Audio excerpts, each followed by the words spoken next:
Selamat siang, Assalamualaikum warahmatullahi wabarakatuh. Perkenalkan, kami dari CPNS Kabupaten Majalengka Angkatan 17 akan berdiskusi mengenai kasus yang lagi hangat-hangatnya dibicarakan akhir-akhir ini, yaitu tragedi berdarah di Kanjuruan.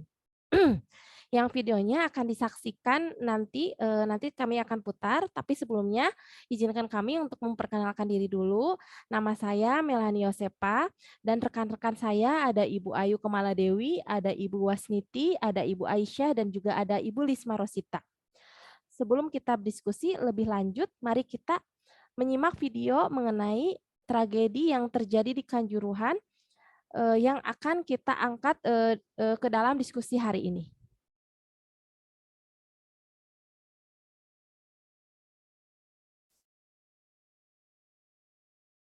Share screen.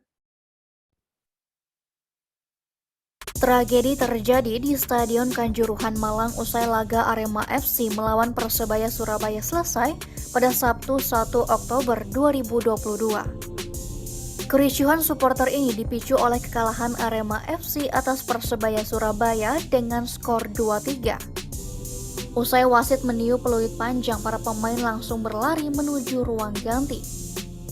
Kekalahan tersebut pun memantik emosi supporter yang secara sporadis kemudian beranjak turun ke lapangan. Beberapa supporter yang turun lalu berlari menuju ruang ganti untuk mengejar para pemain. Para pemain Arema dilaporkan sempat tertahan di ruang ganti pemain, sementara para pemain Persebaya dilaporkan dalam kondisi yang aman.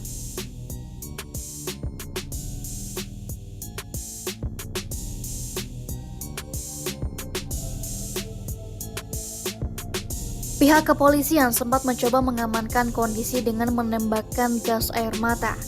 Namun, asap gas air mata tersebut mengarah ke tribun dan mengepul di sisi selatan. Asap tersebut disinyalir menjadi penyebab para supporter sesak napas dan pingsan. Hingga kini, kepolisian mencatat ada 129 korban jiwa akibat peristiwa ini.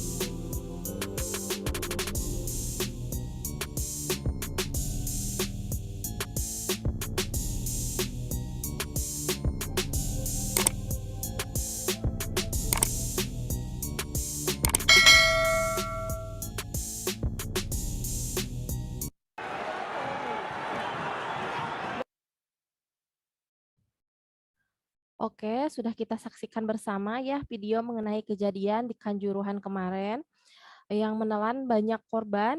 Tentunya ini merupakan duka bagi kita semua, terutama bagi pecinta sepak bola. Menurut Kompas TV, korban total adalah 129 jiwa dan 2 diantaranya yaitu aparat polisi. Untuk itu, mari kita berdiskusi kenapa tragedi itu bisa terjadi dan apa yang bisa kita lakukan sebagai calon pegawai negeri sipil menanggapi tragedi tersebut terkait dengan Smart ASN. Oke, kita langsung saja ke Ibu Wasniti, barangkali mau memberikan opini atau tanggapannya mengenai kasus ini. Mangga Ibu Wasniti. Baik, terima kasih untuk moderator atas kesempatannya. Pada kesempatan ini saya akan memberikan tanggapan terkait kejadian di Kanjuruhan yang mengakibatkan banyaknya korban yang meninggal. Hal ini sangat disayangkan sekali karena menurut saya seharusnya tidak ada kejadian penembakan gas air mata ke tribun supporter yang mengakibatkan gas air mata itu banyak supporter yang sesak napas dan sulit untuk membuka mata. Selain itu juga penembakan gas air mata ini seharusnya tidak terjadi karena memang tidak dianjurkan. Adapun ada kelalaian dari ketua panitia pelaksana atau panpel dari Arema yang menjual tiket melebihi kapasitas yang seharusnya. Dari yang 37.000 menjadi 42.000, jelas ini membuat kapasitas stadion menjadi overload. Adapun kelalaian yang ketiga dari pihak security officer yang memerintahkan steward untuk meninggalkan pintu gerbang pada saat terjadi insiden, sehingga banyak pintu yang terkunci yang mengakibatkan supporter sulit untuk menemukan jalan keluar. Hal ini mungkin yang mengakibatkan kejadian ini banyak menelan banyak korban. Mungkin ada tanggapan lain barangkali? Oke, Ibu Wasniti, terima kasih atas tanggapannya. Benar sekali ya Ibu Wasiti. Eee, di sini banyak sekali korban jiwa termasuk anak-anak dan, juga wanita yang terinjak-injak karena, kepanikan dari para supporter yang terkena gas air mata itu ya. Mangga silakan kepada Ibu Aisyah barangkali mempunyai tanggapan, yang berbeda terhadap Ibu Wasniti mengenai, tragedi yang di Kanjuruhan ini. Baik, terima kasih kepada moderator. Mungkin di sini izinkan saya menanggapi ya tragedi Kanjuruhan yang ada di video yang sudah kita lihat tadi bersama-sama, tapi dari sudut pandang penyelenggara. Di mana yang pertama yang mau saya komentari itu tindakan polisi yang menembakkan gas air mata. Kalau kita lihat dari video tadi, itu terlihat sekali situasi dan kondisinya tidak kondusif, sehingga memaksa polisi untuk segera mengambil tindakan. Yang kedua, untuk masalah overkapasiti stadion.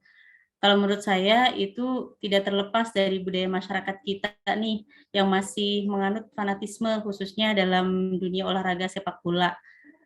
Yang ketiga, tentang pintu keluar yang tidak terbuka seluruhnya dan petugas tidak di tempat. Kalau menurut pandangan saya itu mungkin saja terjadi karena kan kondisi pada saat kejadian ini berlangsung itu sangat ricuh ya, tidak kondusif.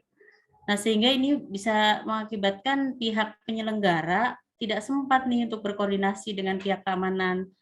Sehingga kejadian pintu keluar tidak terbuka sempurna itu ya bisa saja terjadi dan tidak dihindari, tidak dapat dihindari gitu. Kalau menurut pandangan saya seperti itu.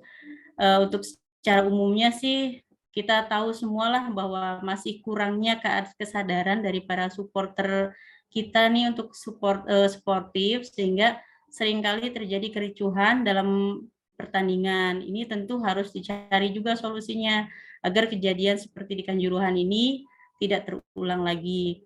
Mungkin dari saya sekian saja, dikembalikan kepada Ibu moderator untuk didiskusikan kembali barangkali ada tambahan. Terima kasih. Ya, baiklah. Makasih Ibu Aisyah yang sudah memberikan tanggapannya mengenai kejadian yang Kanjuruhan itu. Benar sekali ya, dari video tadi kita lihat polisi sudah sangat kewalahan sekali, terhadap supporter yang sudah tidak kondusif ya, mungkin ya benar sekali. Jadi mungkin itu solusi terakhir, menembakkan, gas air mata. Tapi kita, tanya dulu nih ke Ibu Ayu, barangkali ada solusi nggak Ibu Ayu dari kejadian, yang terjadi di Kanjuruhan ini? Agar,